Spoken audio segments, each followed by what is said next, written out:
तो देख रहे थे हम लोग स्पीसीज इंटरैक्शन को, तो फिर से इसको कंटिन्यू करते हैं स्पीसीज इंटरैक्शन को।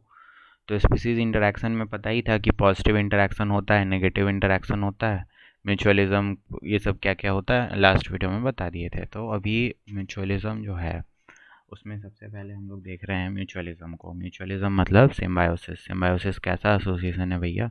ऑब्लिगेट एसोसिएशन है, मतलब कि एक जिंदा रहेगा दूसरा भी जिंदा रहेगा, इवॉल्व करेगा, एक्सटेंट होगा, साथ जिएगा साथ मरेगा, सब कुछ साथ में करेगा। पहला एग्जांपल है termite and Trichonympha. What is termite? दीमक। ये बड़ा वाला दीमक है। इसके अंदर कौन आ गया? ट्राइकोनिम्फा, जो कि एक प्रोटोजोआ है। ये करता क्या है?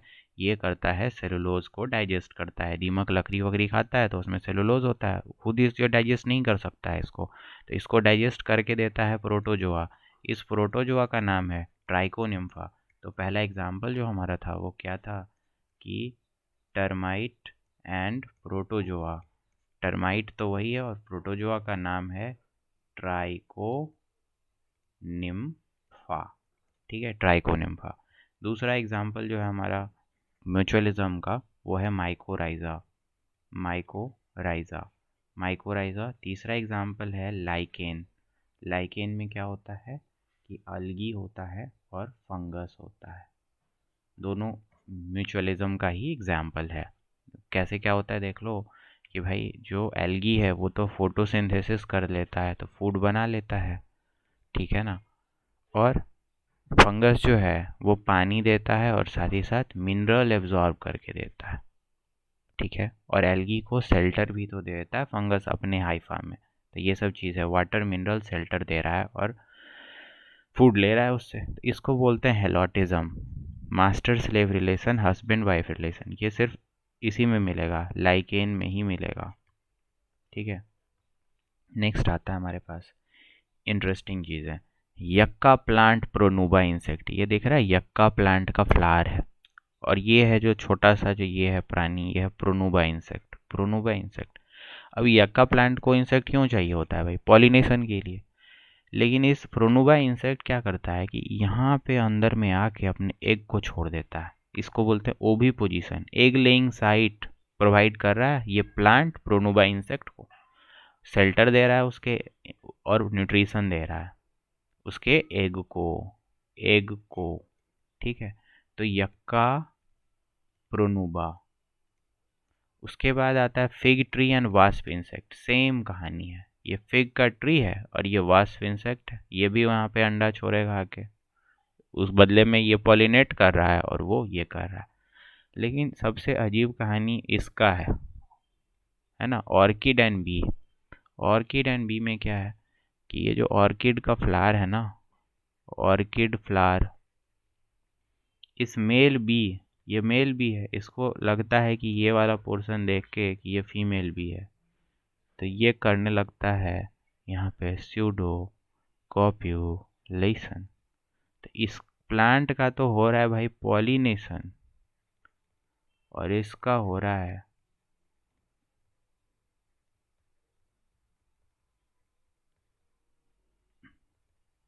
ठीक है।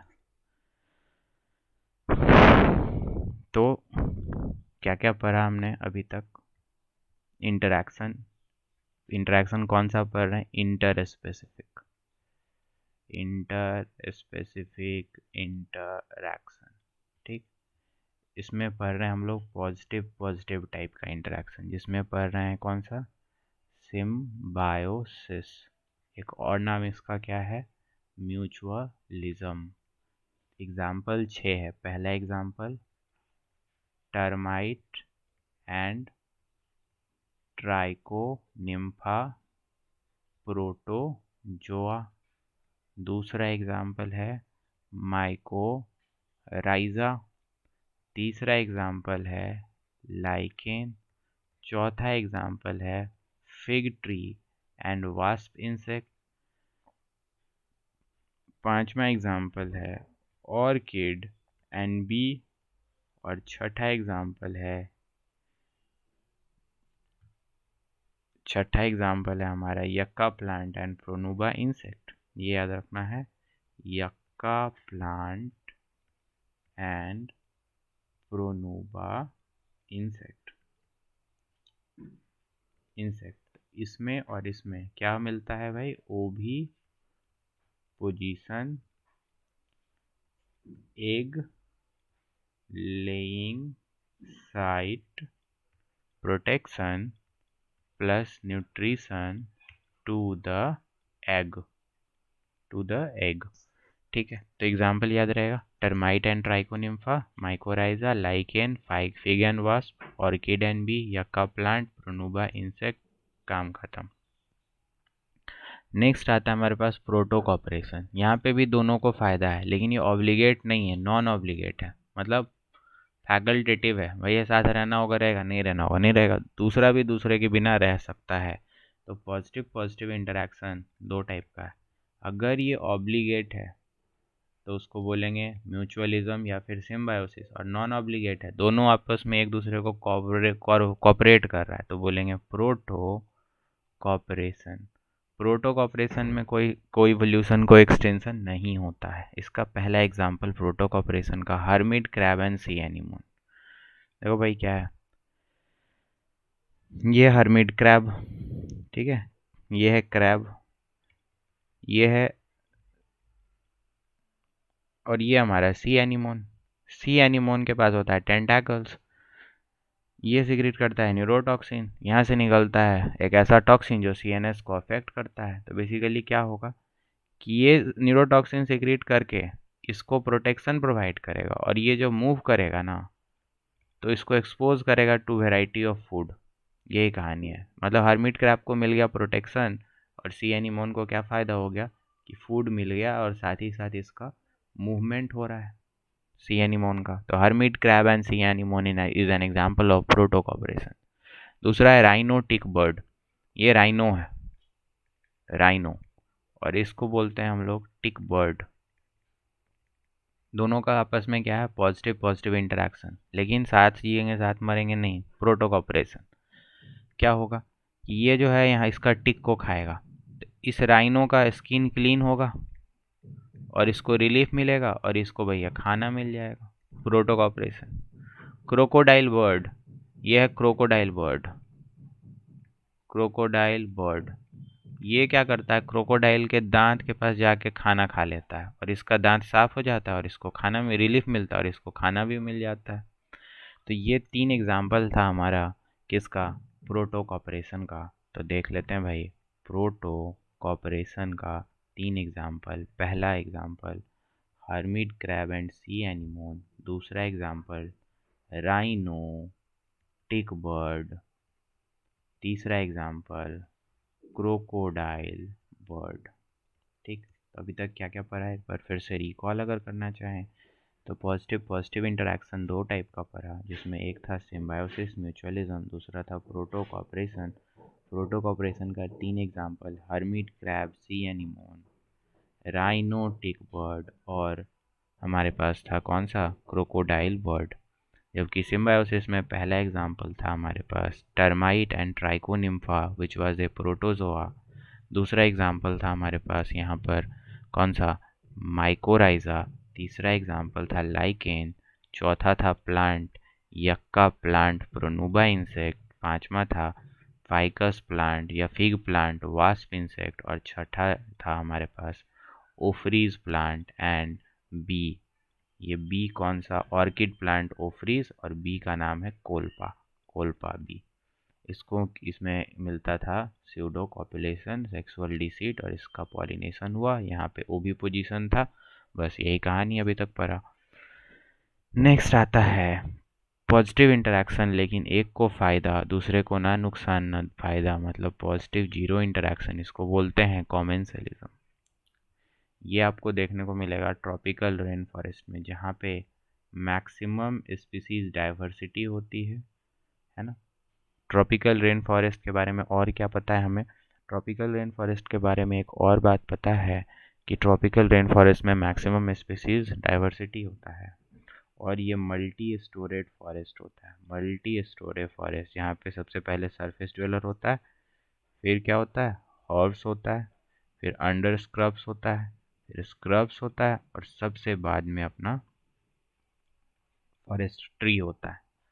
तो 1 2 3 4 5 मल्टी स्टोरेड फॉरेस्ट बोलते हैं ट्रॉपिकल रेन फॉरेस्ट को। खैर इसका यहाँ पे कोई यूज़ नहीं था, बस ट्रॉपिकल रेन फॉरेस्ट में अपने कॉमेंसलिज्म देखने को मिलेगा। जैसे क्या है, ये एक प्लांट है, ठीक है, आम वाम का पेड़।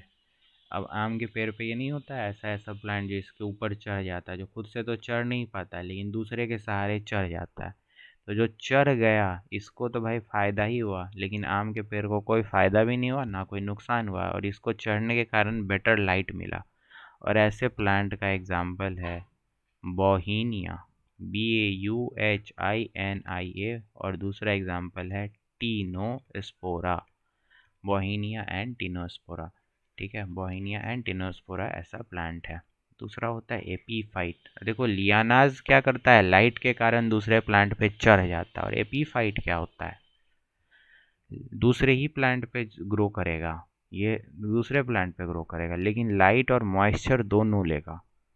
और ये जो एपीफाइट होता है ना, मान लेते हैं एपीफाइट है, ये इसका पत्ता है, एपीफाइट है ये, इसके पास दो टाइप का रूट होता है। ठीक है, एक रूट होगा क्लिंगिंग रूट। क्लिंगिंग रूट से ये क्या करेगा, चिपक होगा इसका, चिपकेगा किसके साथ, मेन प्लांट के साथ जिस पे ये चढ़ गया है, एपीफाइट है ना, किसी के ऊपर है, क्लिंगिंग रूट से ये चिपकेगा। और एक होगा हैंगिंग रूट। हैंगिंग रूट, जो इसका रूट हवा में हैंग करेगा, हवा में हैंग करेगा। ठीक है, इसका एग्जाम्पल है ऑर्किड एंड हैंगिंग मॉस। याद ही हो जाएगा, ऑर्किड एंड हैंगिंग मॉस। तो दो एग्जाम्पल देखा हमने किसका, कॉमेंसलिज्म का प्लांट में। पहला लियानास, इसका दो एग्जाम्पल था, बोहीनिया एंड टीनोस्पोरा, और दूसरा हमारे पास है कौन सा, एपीफाइट, जिसका एग्जाम्पल है ऑर्किड एंड हैंगिंग मॉस। ठीक, तीसरा है एपीजोन्स। कुछ एनिमल के ऊपर भी है, ये भी पॉजिटिव जीरो इंटरेक्शन है, एक को फ़ायदा दूसरे को ना फ़ायदा ना नुकसान। शार्क मछली ये है बड़ी वाली, ठीक है, ये है शार्क, उसके साथ ये है सक्कर फिश, सकर फिश, और ये दोनों आपस में अटैचमेंट कर लेता है जिसको बोलते हैं होल्ड फास्ट। और ये अटैचमेंट है बेसिकली मॉडिफाइड डॉर्सल फिन। तो शार्क के साथ सकर फिश का मॉडिफाइड डॉर्सल फिन एक स्ट्रक्चर होल्ड फास्ट से इसके साथ अटैच हो गया। तो शार्क को तो कोई फ़ायदा नहीं हो रहा है, लेकिन इस छोटा वाला सकर फिश को अटैच होने के साथ इसका ट्रांसपोर्टेशन हो जा रहा है, फ्री में प्रोटेक्शन मिल रहा है। और ये मछली जो खाती है ना, उसके मुंह से कुछ गिरता है तो इसको खाना भी मिल जाता है। तो ट्रांसपोर्टेशन, प्रोटेक्शन, फूड सब मिल रहा है। एपीजोन्स का एग्जाम्पल है दूसरे जानवर के ऊपर, तो शार्क एंड सकर फिश। ठीक है, सगर फिश क्या हो रहा है, अटैचमेंट से जुड़ा हुआ है, और दूसरा जो अटैचमेंट से नहीं जुड़ा हुआ है, मतलब ये सेल्फ ड्राइव कर रहा है ना, सेल्फ ड्राइविंग है, इसीलिए इसको बोलेंगे पायलट फिश। ये जुड़ा हुआ नहीं है तो इसका ट्रांसपोर्टेशन नहीं कर रहा है शार्क, इसको सिर्फ फूड मिल रहा है इससे, और दूसरा प्रोटेक्शन मिल रहा है क्योंकि बड़ी वाली मछली इसके साथ है तो इसको कोई जल्दी नहीं खाएगा। ठीक है, तो शार्क के साथ अगर अटैचमेंट है और अगर अटैचमेंट नहीं है, अगर अटैचमेंट है तो उसको कौन सा फिश बोलते हैं, सकर फिश, और अटैचमेंट नहीं है तो उसको बोलते हैं पायलट फिश। ये दोनों किसका एग्जाम्पल है, पॉजिटिव जीरो का। इसको क्या बोलते हैं, कॉमेंसलिज्म। फिर है इकोलाई एंड ह्यूमन। अब भाई इकोलाई एंड ह्यूमन बोल लगता है सिम्बायोसिस है, लेकिन ह्यूमन को इकोलाई से एक्चुअल में कोई फ़ायदा नहीं है। इकोलाई को ही फ़ायदा है कि शेल्टर मिल रहा है और फूड मिल रहा है। तीसरा example clown fish and sea anemone. ठीक है, clone fish and sea anemone, ये क्लॉन फिश है, इसके ऊपर आके सी एनीमोन अगर अटक जाएगा तो क्लॉन फिश को प्रोटेक्शन मिलेगा और सी एनीमोन को कोई फ़ायदा नहीं होगा। देन कैटल अर्गेट बर्ड एंड कैटल, ये बर्ड होता है। ठीक है, जहाँ कैटल घास वास खाता है ना तो वहाँ पे कुछ कीड़ा होता है, इंसेक्ट हिडन इन ग्रास। तो जब ये खाना खाएगा तो कीड़ा उड़ जाएगा, और कीड़ा उड़ेगा तो ये जो कैटल अर्गेट बर्ड है इसको खाना मिल जाएगा। तो इसको तो कोई फ़ायदा हुआ नहीं है, तो अपना खाना खा ही रहा था, लेकिन इसको खाना उड़ा दिया ये, तो इसको फ़ायदा हो गया कैटल अर्गेट बर्ड एंड कैटल को। फिर है बार्नाकल एंड व्हेल, ये है व्हेल, उसके ऊपर जो ये डॉट डॉट दिख रहा है ये है बार्नाकल। व्हेल को कोई फ़ायदा नहीं है, लेकिन बारनाकल को शेल्टर, प्रोटेक्शन, ट्रांसपोर्टेशन, फूड सब मिल रहा है। तो बस इस एग्जाम्पल को याद करना है, अभी टोटल समराइज़ करना होगा क्या क्या हम लोगों ने पढ़ा अभी तक। ठीक है,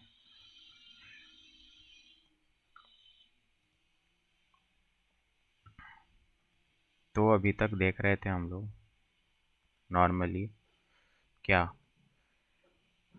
इंटरैक्शन।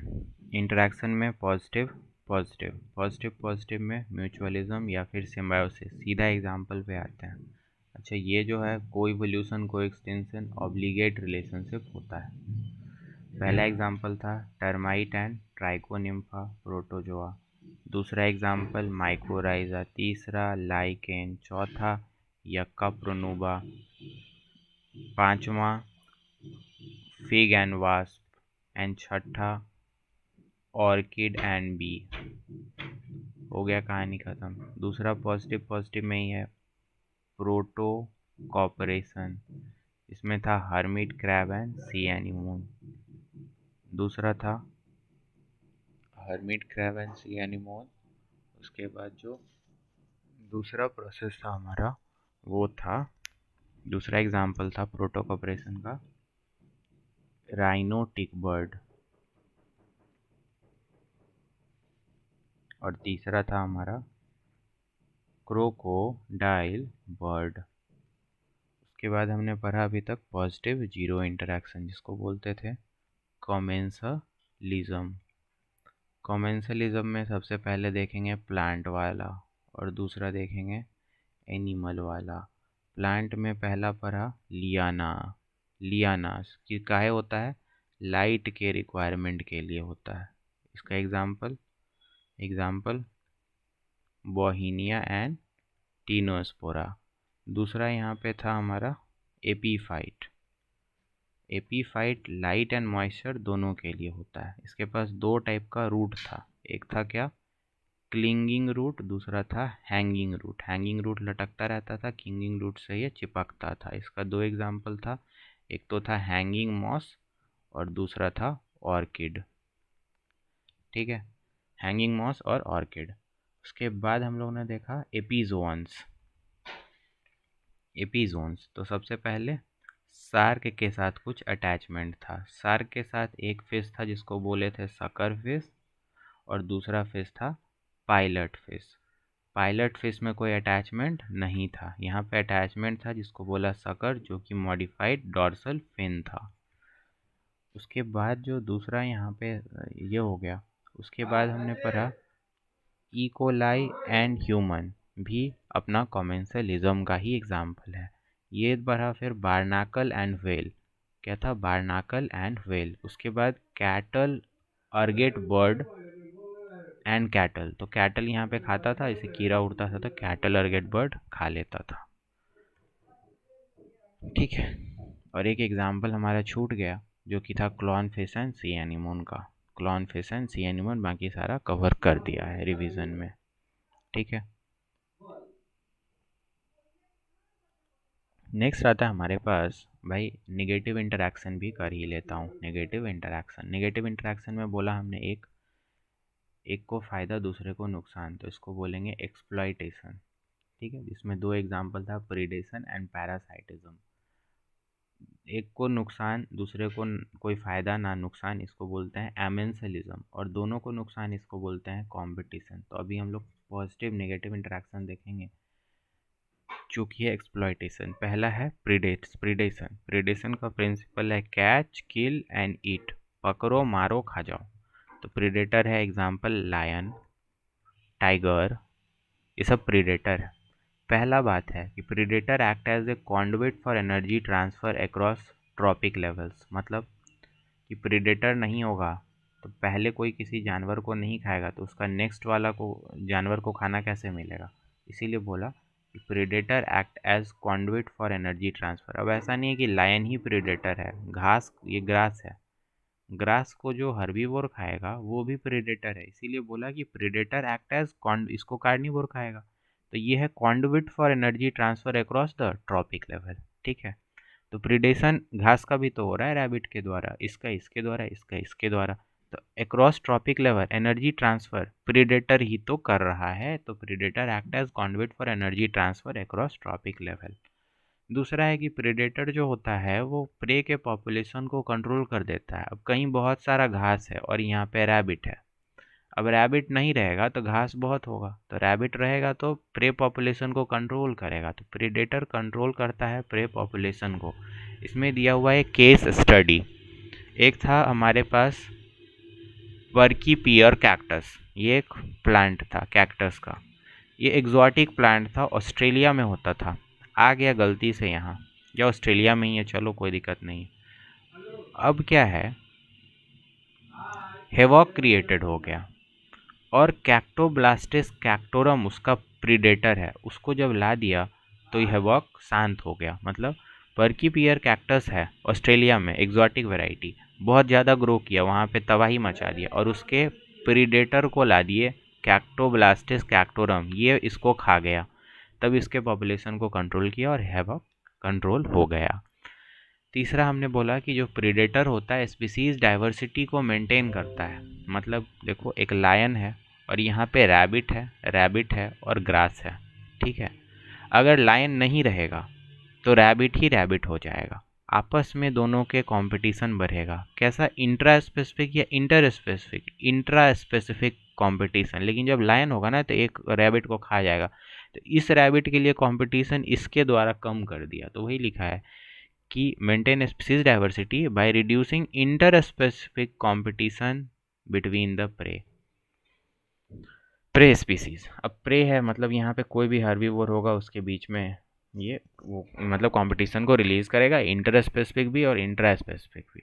अब अमेरिका के पैसिफिक कोस्ट पे एक एरिया है, रॉकी इंटरटाइडल एरिया, वहाँ पे एक प्रीडेटर था, स्टार फिश को खाने वाला प्रीडेटर, मतलब इसका नाम था पाइसेस्टर। ये स्टार फिश को खा लेता था, 1 साल के लिए रिमूव कर दिए तो more than 10 species of invertebrate extinct कर गया। मतलब प्रीडेटर का होना भी ज़रूरी है ताकि वो स्पीसीज डाइवर्सिटी को मेंटेन करे। तो पहला प्रीडेटर का फंक्शन क्या था, conduit for energy transfer, controls the prey population. तीसरा, maintains species diversity by reducing interspecific competition between the species and predators are prudent in nature, चालाक होता है, कभी भी ओवर एक्सप्लॉइटेशन नहीं करता है प्रे का प्रीडेटर। जब उसका पेट भर जाता है उसके बाद वो नहीं खाता है।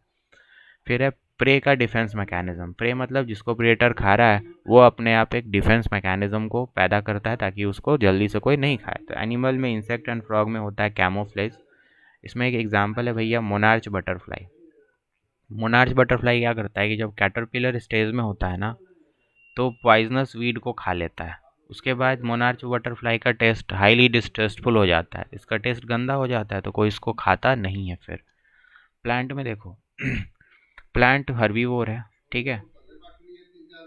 इंसेक्ट मोर देन 70% हमारा इंसेक्ट है एनिमल किंगडम में। उस इंसेक्ट में 25% इंसेक्ट फाइटोफैगस है, वो प्लांट को खाता है, ठीक है। तो एनिमल किंगडम में 70% ज़्यादा इंसेक्ट है और प्लांट को इंसेक्ट ही तंग करता है। और उस 70% इंसेक्ट में से 25% इंसेक्ट जो है वो फाइटोफैगस है, प्लांट प्रोडक्ट को खाता है।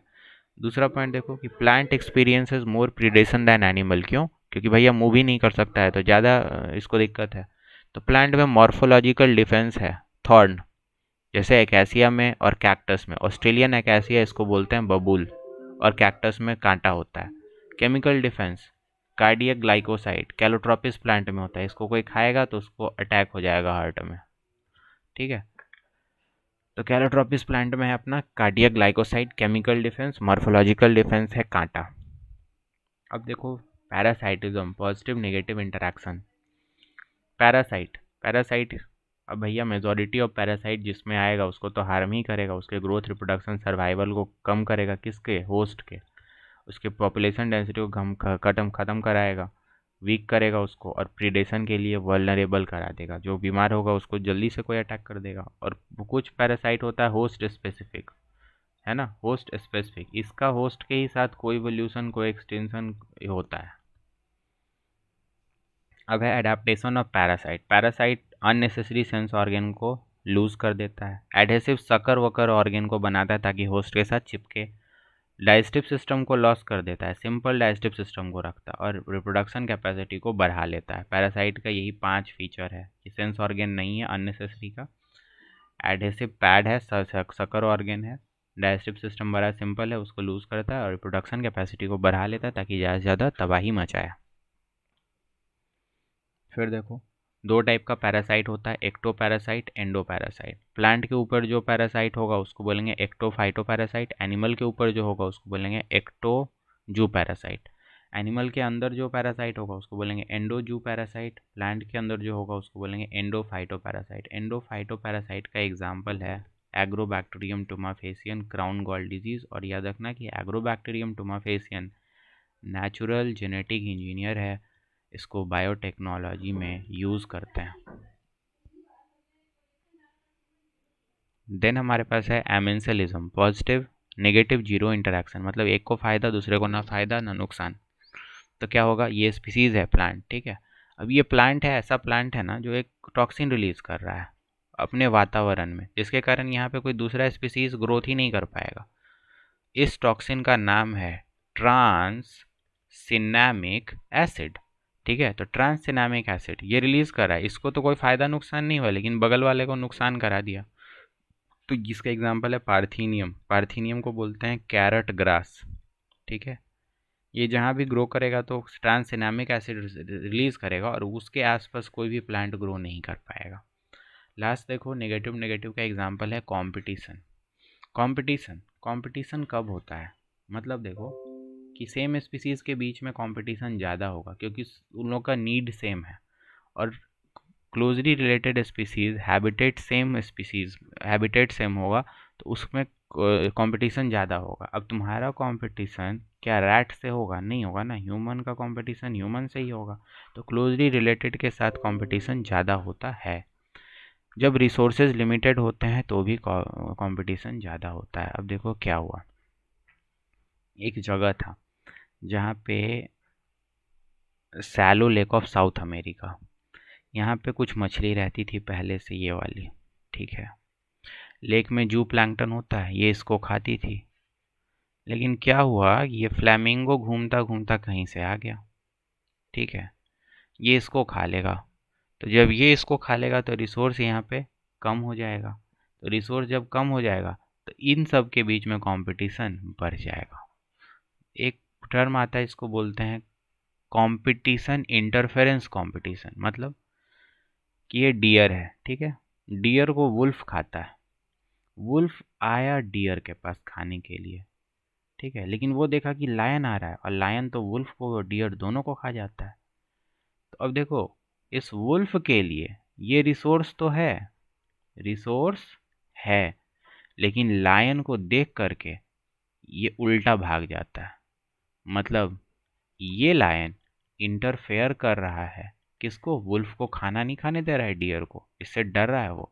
इसको बोलते हैं इंटरफेरेंस कंपटीशन। मतलब रिसोर्स तो है, ये डियर रिसोर्स है इसके लिए, खाने के लिए तो है, लेकिन लायन में देख रहा है इसको तो खाएगा नहीं, तो इंटरफेयर कर दिया लायन, लायन इंटरफेयर कर दिया, इसको बोलेंगे इंटरफेरेंस कंपटीशन। ये कंपटीशन कब हुआ था, पहले वाला रिसोर्स लिमिटेड के कारण, कि फ्लैमिंगो आके खा गया जू प्लैंकटन, तो अब ये लोग क्या खाएगा, आपस में कंपटीशन हो गया। यहाँ पे क्या है कि ये सब आ रहा था इसको खाने के लिए, लेकिन लायन यहाँ से आ गया तो ये डर के भाग गया, इंटरफेरेंस कंपटीशन हो गया। अब आता है गॉज कॉम्पिटिटिव एक्सक्लूजन प्रिंसिपल। ये लिमिटेड रिसोर्सेज के लिए वैलिड है। एग्जाम्पल दिया है गैलापागो आइलैंड में, वहाँ पे रहता था एक एबिंडन टॉर्टवाइस, ठीक है, और वहाँ पे गोट भी आ गया बाद में, गोट हो गया सुपीरियर, ये टॉर्टवाइस हो गया इन्फीरियर। अब गोट सारा खाना खा लेता था, तो एक डेकेड के बाद ये एबिंगडन टॉर्टवाइस वहाँ से निपट गया। रिसोर्स लिमिटेड था, गोट सुपीरियर था, निपटा दिया इसको। गोट इसको नहीं खा गया, गोट अपना खाना खाता था, लेकिन टॉर्टवाइस को रिसोर्स का कमी हो गया तो ये लोग निपट गया। फिर हमारे पास rocky coast area of Scotland, वहाँ पे एक एक्सपेरिमेंट किया गया जिसका नाम था क्लॉनेल्स एलिगेंट फील्ड एक्सपेरिमेंट। यहाँ पे बार्नाकल बैलेमस और बार्नाकस कैथामिलस को रखा गया। देखा गया कि बार्नाकल कैथामिलस एकदम कम हो गया, बॉर्डर लाइन पर आ गया, इसको बोलते हैं बॉर्डर लाइन इफेक्ट, ठीक है। जो बार्नाकल बैलानस था ये सुपीरियर था तो इसका पॉपुलेशन बढ़ता गया बढ़ता गया बढ़ता गया, और इन्फीरियर था बारनाकल कैथामिलस तो इसका पॉपुलेशन घटता गया, एकदम बॉर्डर लाइन पे आ गया, बॉर्डर लाइन इफेक्ट हो गया। एक होता है कॉम्पिटिटिव रिलीज। कॉम्पिटिटिव रिलीज का मतलब क्या कि देखो, वुल्फ को खाना खाने से कौन रोक रहा था? लायन। अब लायन को हम एक्सपेरिमेंटली रिमूव कर लेंगे तो वुल्फ को खाना खाने से कोई रोकेगा नहीं, रोकेगा, तो कॉम्पिटिटिव इंटरफेरेंस कम हो जाएगा, तो कॉम्पिटिटिव रिलीज हो गया, अब वुल्फ का पॉपुलेशन ही यहाँ पे राज करेगा। एक होता है रिसोर्स पार्टीशनिंग। रिसोर्स पार्टीशनिंग याद रहे तब होता है जब रिसोर्स अनलिमिटेड होता है। लिमिटेड रिसोर्स में कंपटीशन होता है, लिमिटेड रिसोर्स में कंपटीशन होता है, अनलिमिटेड रिसोर्स में रिसोर्स पार्टीशनिंग होता है। और जब रिसोर्स अनलिमिटेड है तो रिसोर्स पार्टीशनिंग होता है। मैक आर्थर ने देखा कि 5 closely related species of warbler bird tree पे रहते थे। कोई अपना खाने का समय बदल लिया, कोई अपना खाने का लोकेशन बदल लिया, कोई खाने के तरीके को बदल लिया, इससे रिसोर्स का पार्टीशनिंग हो गया। ठीक है, तो चैप्टर ही ख़त्म हो गया ऑर्गेनिज्म एंड पॉपुलेशन वाला। उसके बाद हमने देखा था अभी कि जैसे ये पानी है और ये लैंड है, मान लो ये वाटर इकोसिस्टम है, ये लैंड इकोसिस्टम है। लैंड और वाटर इकोसिस्टम के बीच का जो ओवरलैपिंग जोन था, जो ओवरलैपिंग जोन था, है ना, ये वाला region, overlapping zone between this is called ecotone. ठीक है, इकोटोन एरिया का पहला एग्जांपल तो हमने देख लिया था, littoral zone of lake stratification. दूसरा एग्जांपल है वेटलैंड, तीसरा एग्जांपल है एस्चुरीज। ये 3 एग्जांपल है इकोटोन एरिया का, वेटलैंड, एस्चुरीज एंड अपना लिटोरल जोन। देखो नदी के आसपास ये होता है। उसके बाद देखो एज इफेक्ट क्या होता है। Tendency of some organism to increase variety and density at community border, मतलब ecotone area is called edge effect. Species in ecotone area को बोलते हैं एज स्पीसीज। पहले बोले थे कि इकोटोन एरिया में स्पीसीज डाइवर्सिटी ज़्यादा होगा, तो यहाँ पे tendency to increase variety and density at community border ecotone is called edge effect. और इस एरिया में जो स्पीसीज होगा उसको बोलेंगे एज स्पीसीज। यही है एज इफेक्ट। एज इफेक्ट समझ में आ गया। उसके बाद है ecological niche. Functional role of organism in a ecosystem is called ecological niche, मतलब ऑक्यूपेशन और प्रोफेशन ऑफ ऑर्गेनिज्म को बोलते हैं निके। जैसे कोई डिकम्पोजर है, बैक्टीरिया है, तो वो डिकम्पोज करेगा, तो बैक्टीरिया का फंक्शनल रोल क्या है? डिकम्पोजिशन। उसका प्रोफेशन क्या है? डिकम्पोजिशन, तो वही उसका निके है। बायोटिक पोटेंशियल, रिप्रोडक्टिव पोटेंशियल, इसका मतलब होता है आर। इसको birth rate minus death rate करोगे तो मिल जाएगा आर, जिसको बोलते हैं रिप्रोडक्टिव पोटेंशियल या फिर बायोटिक पोटेंशियल। चैपमैन ने ये टर्म दिया था। हो गया चैप्टर ख़त्म ऑर्गेनिज्म एंड पॉपुलेशन का।